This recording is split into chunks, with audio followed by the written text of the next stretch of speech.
के समझाने से धृतराष्ट्र गांधारी घर से संन्यस्त विरक्त हो गए और शेष जीवन भगवत चिंतन में व्यतीत करने के लिए हिमालय के पर्वतों पर चले गए। सुबह हुई, घर में उनको न देखा तो युधिष्ठिर चिंतित हुए। नारद जी आए, उन्होंने बताया, धर्मराज, गांधारी और धृतराष्ट्र भगवत चिंतन में लग गए हैं। पूरा जीवन कैसा भी रहा, शेष जीवन अच्छा बीत जाए, तुम उस पर बाधा मत डरो, बाधा मत पड़ो, चिंता भी मत करो। उनकी चिंता करने के लिए भगवान। यूं भी अब भगवान श्री कृष्ण जिस प्रकार के उद्देश्य की पूर्ति के लिए पृथ्वी पर आई थी, उनका वो उद्देश्य पूरा हो चुका है और थोड़ा सा काम और शेष है, उसी के लिए वे रुके हुए हैं। उसके बाद वो भी अपनी लीला का अवसान कर अपने धाम को चले जाएंगे। तुम लोग व्यर्थ की चिंता करके समय नाश मत करो, भगवान का चिंतन करो।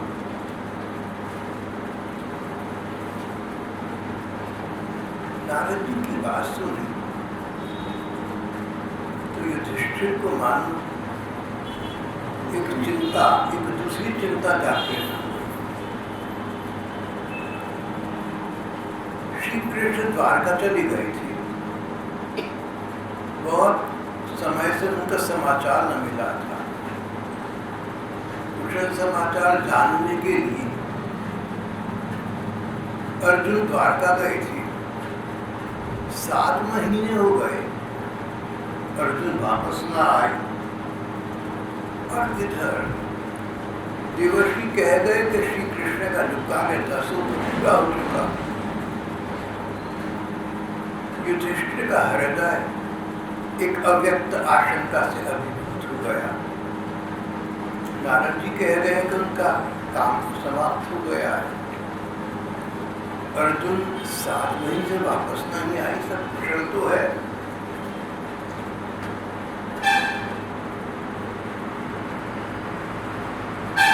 युधिष्ठिर को बड़े भयंकर अपशकुन दिखने लगे। उन्होंने ये भी देखा कि लोगों के चरित्र में अवनति हो गई। ये प्रसंग पहले आ चुका है कि युधिष्ठिर जी के राज्य काल में ऐसा सुंदर समय आ गया था, मानो राम राज्य वापस आ गया। लोग सत्यवान और ईमानदार वेदन थे। युधिष्ठिर जी ने सोचा कि अब ऐसा तो नहीं रहा। न जाने कितने लोग स्वार्थ की सिद्धि के लिए असत्य भाषण करने लगे। क्रोध और लोभ लोगों में बढ़े हैं। कहीं कहीं मित्रता में भी छलमिला रहता है। सगे संबंधियों में आपस में झगड़े रहने लगे हैं। युधिष्ठिर जी ने विचार किया, कलयुग के आने से लोगों का स्वभाव ही अधर्म की ओर चला जाता है। कहीं ऐसा तो नहीं कि श्री कृष्ण अपना अवतारी लक्ष्य पूरा करके अपने धाम को चले गए और कलयुग आ रहा है।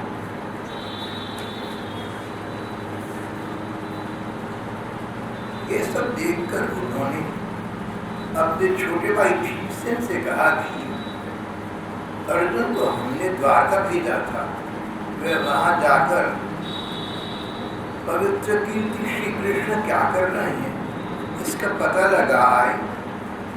7 महीने हो गए लेकिन अर्जुन वापस नहीं लौटा। मैं समझ नहीं पा रहा हूं कि उसके न आने का क्या कारण है। भीम कहीं नारद जी के द्वारा बताया हुआ वो समय तो नहीं आ गया जिसमें श्री कृष्ण अपने लीला विग्रह का संवरण करना चाहते हैं। हम लोग तो उनकी जुदाई जी रही हैं, हमारा तो सब कुछ समाप्त हो गया था। एक बात तो उनकी कृपा से ही हमें सब कुछ मिला है। मुझे उन श्री कृष्ण के विषय में आशंका हो रही है। अभी ये बात चल रही थी कि युधिष्ठिर ने देखा अर्जुन लौटकर उनके पास आ रहे हैं, आतुर हो रहे हैं, इतनी जितना पहले कभी देखा नहीं था। मुंह लटका हुआ है, आंखों से आंसू बह रहे हैं, शरीर निष्प्रभ निष्कांत हो रहा है। उनको इस रूप में देखकर और इतनी देर में अर्जुन अंदर आए, बिना कुछ बोले रोते हुए युधिष्ठिर जी के बड़े भैया के चरणों में गिर पड़े। उनको इस रूप में अपने चरणों में पड़ा देखकर युधिष्ठिर घबरा गए। अर्जुन से उन्होंने प्रश्नों की झड़ी लगा। अर्जुन, द्वारका में सब लोग ठीक तो हैं? वहां पर सब काले कुशल मंगल तो चल रहा है।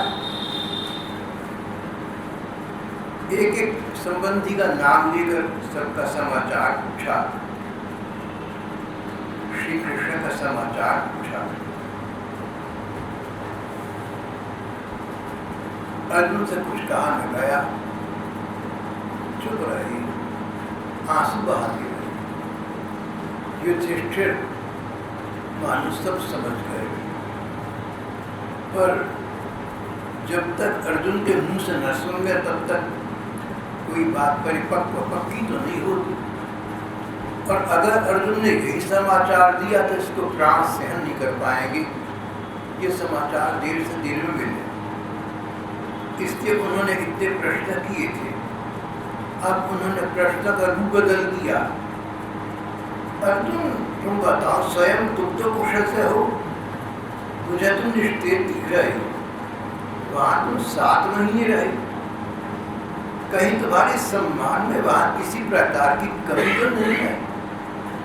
जहां जिस प्रकार का तुम्हें व्यवहार मिलना चाहिए था, कहीं ऐसा तो नहीं वहां के लोगों ने, यदुवंशियों ने अभिमान में भरकर तुम्हारा अपमान किया हो? किसी ने तुम्हारा दिल तो नहीं दुखाया? ये सब तो नहीं हुआ होगा, और तुम इन बातों की चिंता करने वाली भी नहीं हो। तो फिर ऐसा ना हो कि किसी ने तुमसे कुछ मांगा हो, याचक, याचना करने वाला, तुमसे कोई याचक कुछ मांगने के लिए आया हो और तुमने उसकी मांगी हुई वस्तु उसको दी न हो। हमारे पास कोई मंगता आए और ऐसी वस्तु मांगे जो हम दे सकते हैं, पर लोभ या द्वेष, लोभवश या द्वेषवश हम दे नहीं। कोई व्यक्ति हमसे कोई वस्तु मांगता है, हम चाहे तो दे सकते हैं, पर मन में लोभ आ गया या कोई विराट, कोई पुराना क्रोध विरोध आ गया, इसलिए इनकार कर दिया, मना कर दिया। महापुरुष तो ऐसे काम नहीं करते, सज्जन तो ऐसे काम नहीं करते। अर्जुन, किसी आशा से तुम्हारे पास आए हुए याचकों को उनकी मांगी हुई वस्तु तुमने न दी हो, कहीं ऐसा तो नहीं है? इससे तुम्हारी आत्मा अशांत, दूसरों का थोड़ा सा भी अंश अहित हो जाए, दूसरों का थोड़ा सा भी दिल दुख जाए, तो जो महज्जन है, जो सज्जन है, उनके अपने दिल को दुख होने लगता है, उन्हें पश्चाताप होने लगता है कि अरे हमने बड़ा गलत काम कर दिया। अगर आपको कोई भूल हो गई, किसी के प्रति कोई गलती हो गई, किसी के सम्मान में कुछ गड़बड़ कर दी, अगर तुम्हारे कारण किसी को दुख पहुंचा और तुम्हारा मन पश्चाताप करता, तुम्हारे मन को दुख होता हो कि अरे मेरे द्वारा किसी की अहित हो गया, किसी की हानि हो गई, किसी का दिल दुख गया, तो तुम भक्ति मार्गी हो, तुम प्रेम मार्गी हो, तुम मानव कहलाने की योग्य हो। दूसरे के प्रति अपराध करके उसका बोध न होना और बोध होने पर उसको कहना नहीं, मन पश्चाताप न होना, ये तो मानवता नहीं। भूल होना मानवता है, लेकिन भूल को न समझ पाना, न स्वीकार कर पाना, ये मानवता नहीं है। अर्जुन, तुम सच्चे अर्थ में तुम महान मानव हो, तुम सच्चे अर्थ में मानव हो, तुम महामानव हो। मुझे लगता है कि या तो किसी ने तुमसे कोई वस्तु मांगी जो तुम दे नहीं पाए, या किसी को तुमने अपनी ओर को देने की प्रतिज्ञा की जिसको तुम पूरा नहीं कर पाए, इसके द्वारा दूर करा हुआ है।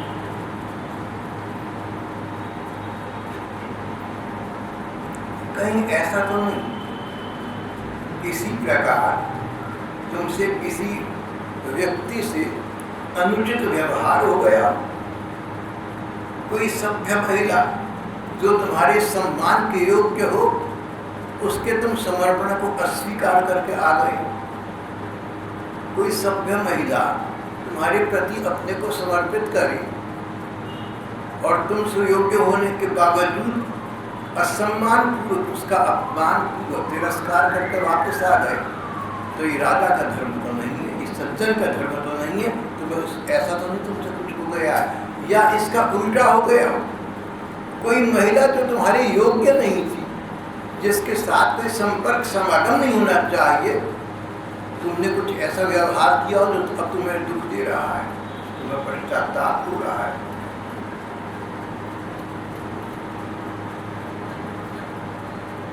अर्जुन चुप रहे तो उन्होंने अगला प्रश्न किया, कहीं मार्ग में अपने से छोटे या यहाँ तक कि अपने से बराबर वालों से तुम कहीं हार तो नहीं गए?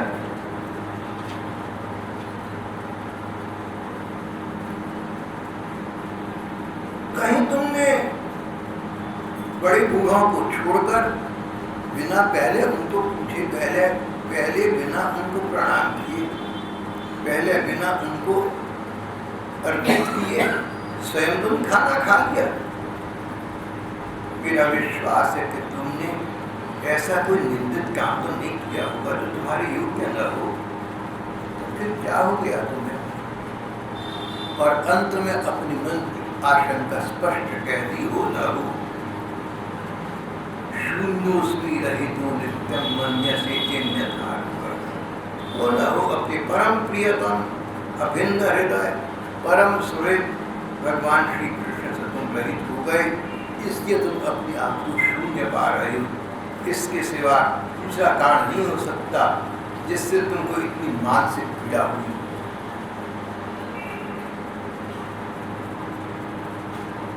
यही सभी था। श्री कृष्ण लीला श्रवण करके अपने धाम को चली गई थी, इसीलिए अर्जुन का दिल दुखी था। सारे साम्राज्य के अधिपति थे, पर अब साम्राज्य का परिवार में भी रुचि न रही, अपने शरीर में भी रुचि न रही। मन ही मन श्री कृष्ण अपने धाम को चले गए, श्री कृष्ण इस पृथ्वी का त्याग कर गए। सोच सोच कर कष्ट पा रहे थे, युधिष्ठिर जी के इस अंतिम प्रश्न से कहीं श्री कृष्ण तो नहीं चले गए, उनका भाव भरा हो गया। बड़े भाई के प्रश्न का उत्तर न दे सके, उनको श्री कृष्ण की मित्रता, अनेक लीलाएं बार बार याद आ रही थी। बड़े कष्ट से उन्होंने अपने शोक का वेग रोका, हाथ से नेत्रों के आंसू पहुंचे, गला रुधा हुआ था। फिर श्री कृष्ण से कहने लगे, दोबारा कहूँगा, गला रुधा हुआ था, दिल में असह्य कष्ट था, बड़े वेग से उस कष्ट के वेग को रोका। फिर बड़े भाई महाराज युधिष्ठिर से कहा, महाराज श्री कृष्ण ने हमें ठग लिया, वे अपने धाम को वापस चले गए। एक करके अर्जुन को श्री कृष्ण के साथ कोई मित्रता और सौहार्दपूर्ण लीलाओं का स्मरण हो रहा था, ऐसा विबल मानो कल शाम हो चुका। किस प्रकार श्री कृष्ण ने द्रौपदी के मान की रक्षा तब की जब हम लोग नहीं कर सके थे।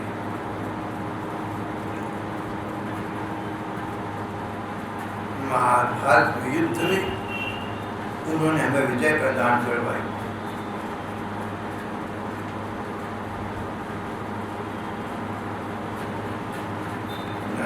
हमारा तो पूरा जीवन का प्रत्येक दिन, प्रत्येक क्षण श्री कृष्ण के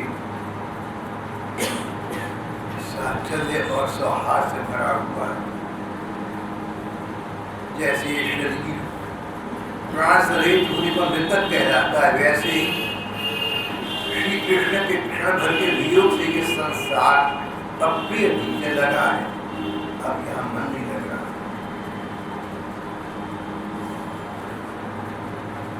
श्री कृष्ण की मित्रतापूर्ण सैकड़ों सहस्त्रों लीलाएं अर्जुन के स्मृति पथ पर उतर रही थी।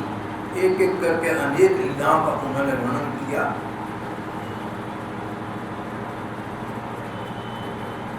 सोने, बैठने, टहलने और अपने सामने बड़ी बड़ी बातें करनी तथा भोजन आदि करने में हम प्राय एक साथ रहा करते थे। मैं तो मजाक टकरा दिया करता था। मेरे सखा, मेरे मित्र, मेरे प्रियतम, नहीं, श्री कृष्ण मेरा हृदय ही थे। श्री कृष्ण से मैं रहित हो गया। वही मेरा गांडी धनुष है, वही बाण है, वही रथ है, वही घोड़े हैं, वही मैं। श्री कृष्ण के बिना ये सब एक ही क्षण में नहीं के समान साठ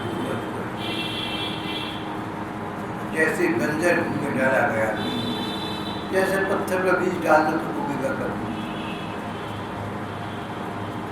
महाराज, आपने द्वारका के अन्य सदनों का कुशल समाचार पूछा है।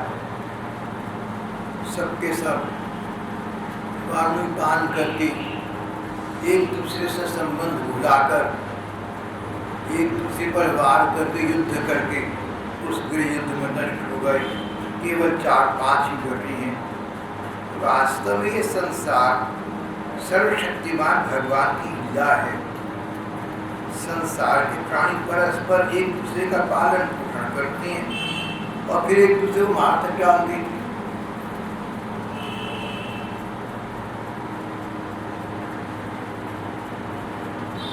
अब तो श्री कृष्ण की वे लीलाएं, उनके उद्बोध वाक्य व स्मरण आ रहे हैं, इसलिए चित्त में चैन नहीं।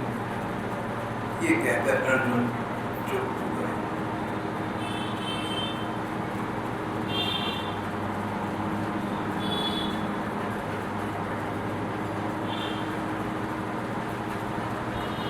भगवान के स्वधांगमन और यदुवंश के संहार का वृत्तांत सुनकर युधिष्ठिर जी ने तुरंत संसार और शरीर के त्याग करने का निश्चय कर।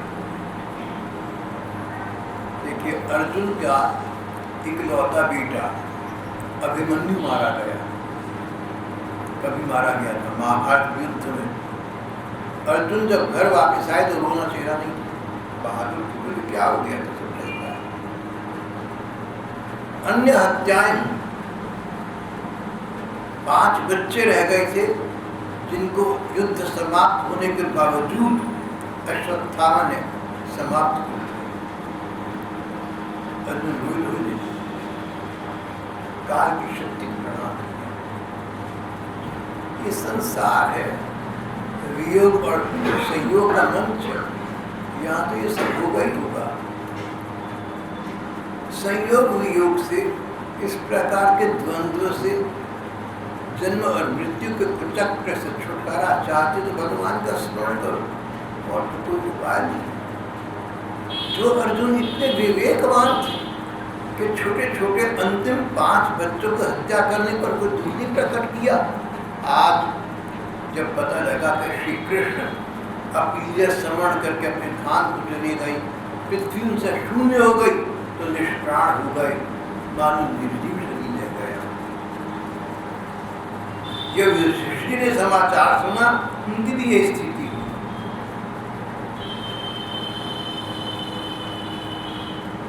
उनका हृदय तो श्री कृष्ण लगा ही रहता था।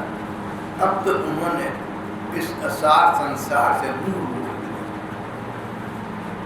इस संसार से उन्होंने मुंह मोड़ी। संसार का अर्थ समझ रहे हैं ना? युधिष्ठिर पिछले 30 वर्ष से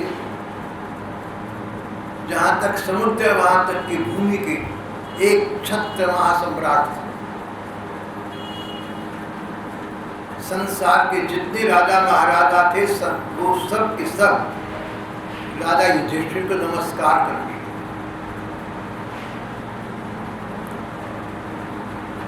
20वीं शताब्दी के पूर्वार्ध में जो स्थिति विलायत की थी, the British Empire is such that the sun never sets on it.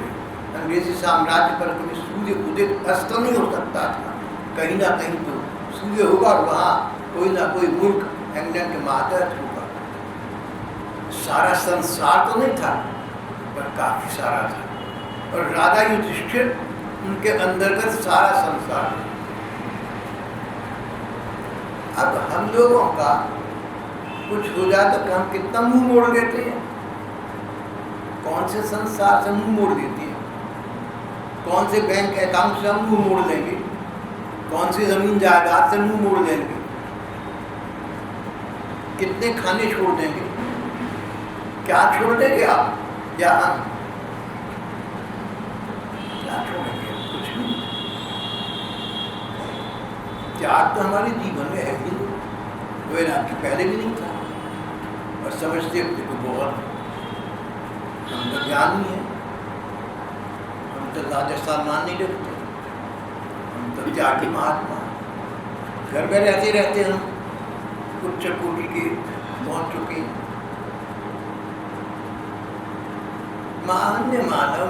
सामान्य मानव अपने को बहुत समझता है, पर जब ये प्रसंग आती है तो विचार करते हैं हम कि अर्जुन और युधिष्ठिर ने श्री कृष्ण के लिए क्या किया। सारे संसार के आधिपत्य को तिनके के समान त्याग दिया। अब हम अपना मिलान करेंगे, हमने क्या चाहा। श्री कृष्ण के लिए हमने क्या क्या था। अपने बच्चों के लिए तो ममता में भरे माँ बाप से त्यागा बहुत कुछ होगा। अच्छे बच्चों ने अपने बुरे माँ बाप के लिए बहुत कुछ त्यागा होगा। पति ने पत्नी के लिए कदाचित कुछ त्यागा होगा। भारतीय पत्नी ने पति के लिए सर्वस्व त्याग कर दिया होगा। ये सब बातें थोड़ी सी समझ में आती है। लेकिन श्री कृष्ण के लिए इन्हीं लोगों ने क्या त्यागा, और जिन्होंने त्यागा उन्होंने पाया। कई बार ऐसे प्रसंग पड़ते हैं तो मन विचार करने पर विमर्श होता है कि भगवान के लिए हम क्या कर रहे हैं। क्या माला जप लेना पर्याप्त है? आप भारत के राष्ट्रपति के नाम की मालाएं जप के देखिए, राष्ट्रपति के दरबार में आपको प्रवेश भी नहीं मिलेगा।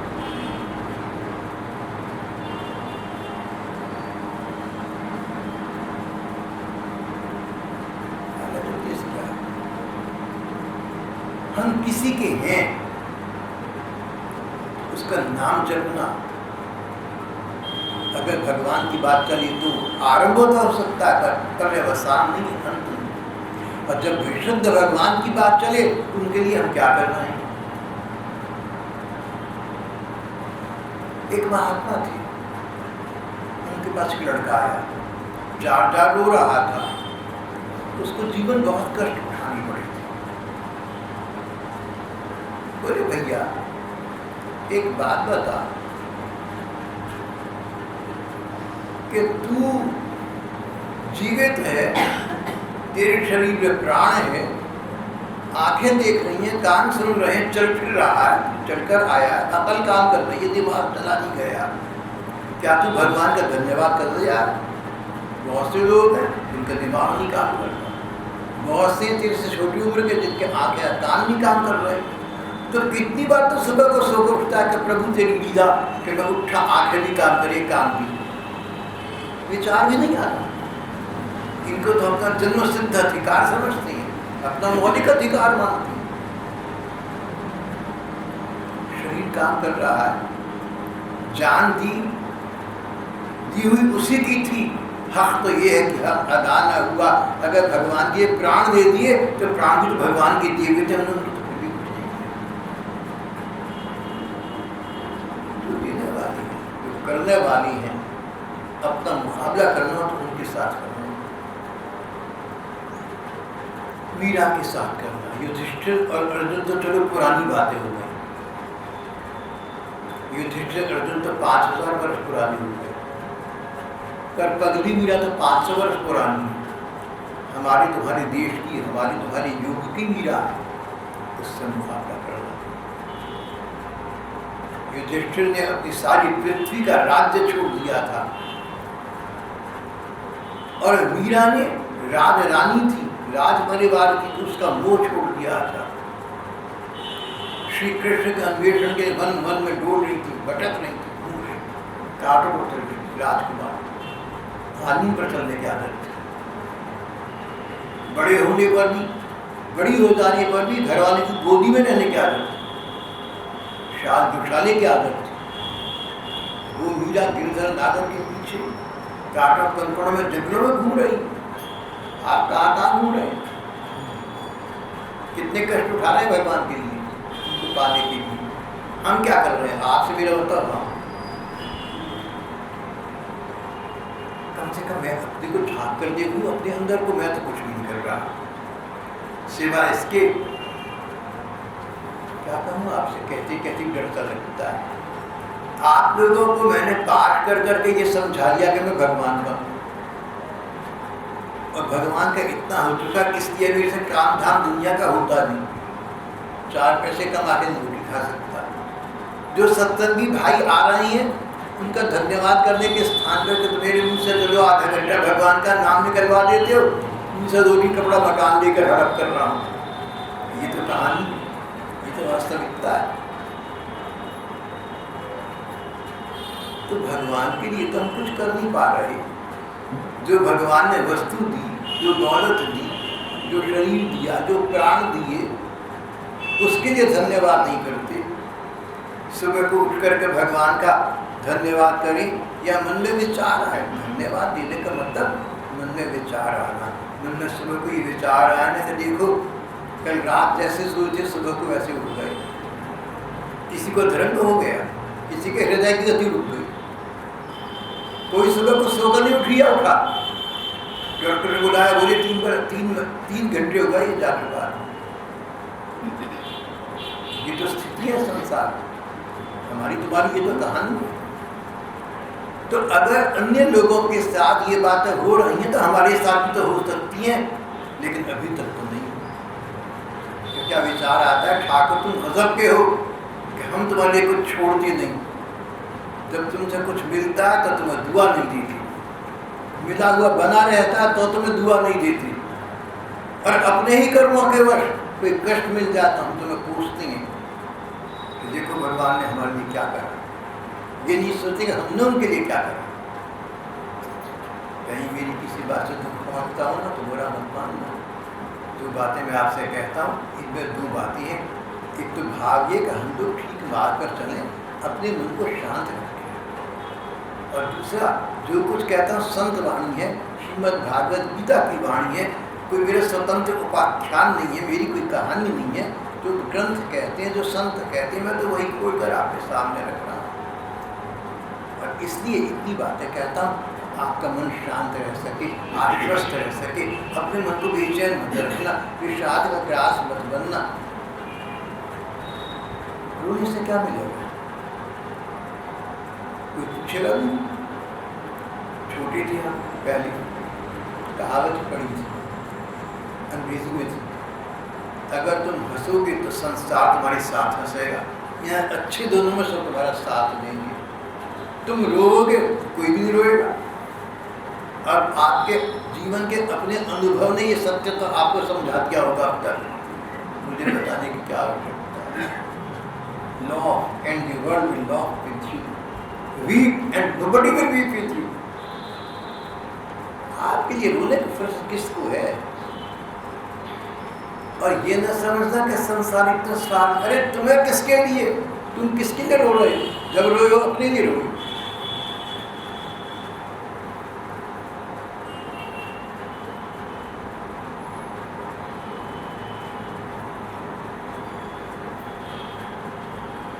और युधिष्ठिर ये समाचार मिलते ही कि हम श्री कृष्ण से विरहित हो गए, इतने बड़े महान विशाल विश्वव्यापक साम्राज्य से उनका मन हट गया। देखते देखते उन्होंने बात की बात में अपने पोते जो एकमात्र बचे थे परीक्षित, सारा राज्य सुपुर्द कर दिया। देखिए उस असह्य कष्ट काल में भी जाते जाते भी कर्तव्य पूरा करना नहीं भूले, दायित्व वहन किया तो उसको निभा कर दिखाया। जाते जाते उस अंतिम काम किया उन्होंने। श्री कृष्ण चले गए, उठ खड़े हुए जाने के लिए, जाने से पहले बस एक काम किया, परीक्षित को राज्य सुपुर्द करना, भैया तरीके से पालन किया।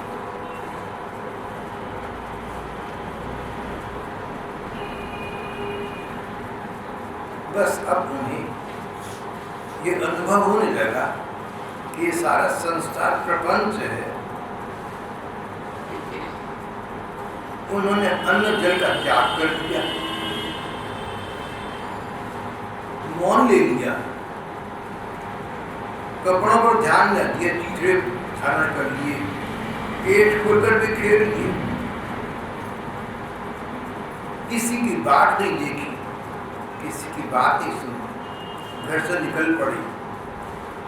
चारों भाई समझ गए अपने मन की स्थिति यही थी, पीछे लगे लिए, द्रौपदी पीछे चले पड़ी।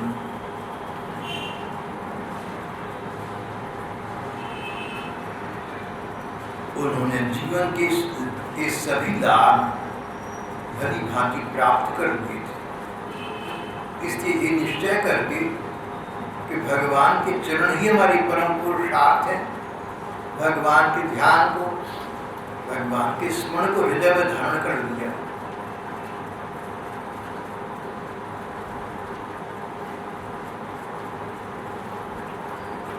और संसार त्याग करके वे भी हिमालय की ओर अपने शेष जीवन को अशेष करने के चले गए, आनंद के पथ पर चले गए। विदुर जी ने धृतराष्ट्र को समझाया था, उनको संन्यस्त कर दिया था और स्वयं तीर्थ यात्रा पर निकल गए थे। विदुर जी भी तीर्थ यात्रा के दौरान प्रभास क्षेत्र पहुंचे, द्वारका के पास पहुंचे। उन्हें ये पता लगा, उन्होंने अपने शरीर को प्रभास क्षेत्र में त्याग दिया।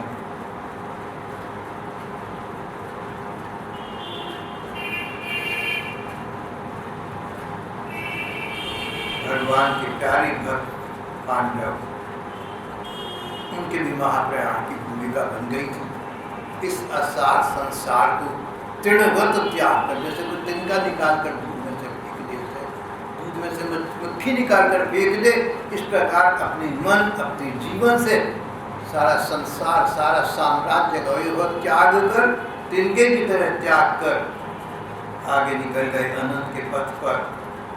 अनन्य प्रेम से भगवान का ही चिंतन करते करते भगवान को प्राप्त कर लिया। पांडवों की ये त्याग, वैराग्य और भगवत स्मरण की कथा ऐसी है, जो व्यक्ति इसे श्रद्धा से सुनता है, लब्ध्वा हरौ भक्ति मुपायति सिद्धिम्, उसके मन में भगवान के प्रति अनुराग जागृत हो जाता है, उसके मन में संसार से वैराग्य की भावना आ जाती है और अंततः वो तत्व वस्तु को, सत्य वस्तु को प्राप्त कर लेता है। तदेव साध्यता, वही जीवन की चरम सफलता है। यहाँ पर हमारा आज का प्रसंग समाप्त होता है। श्री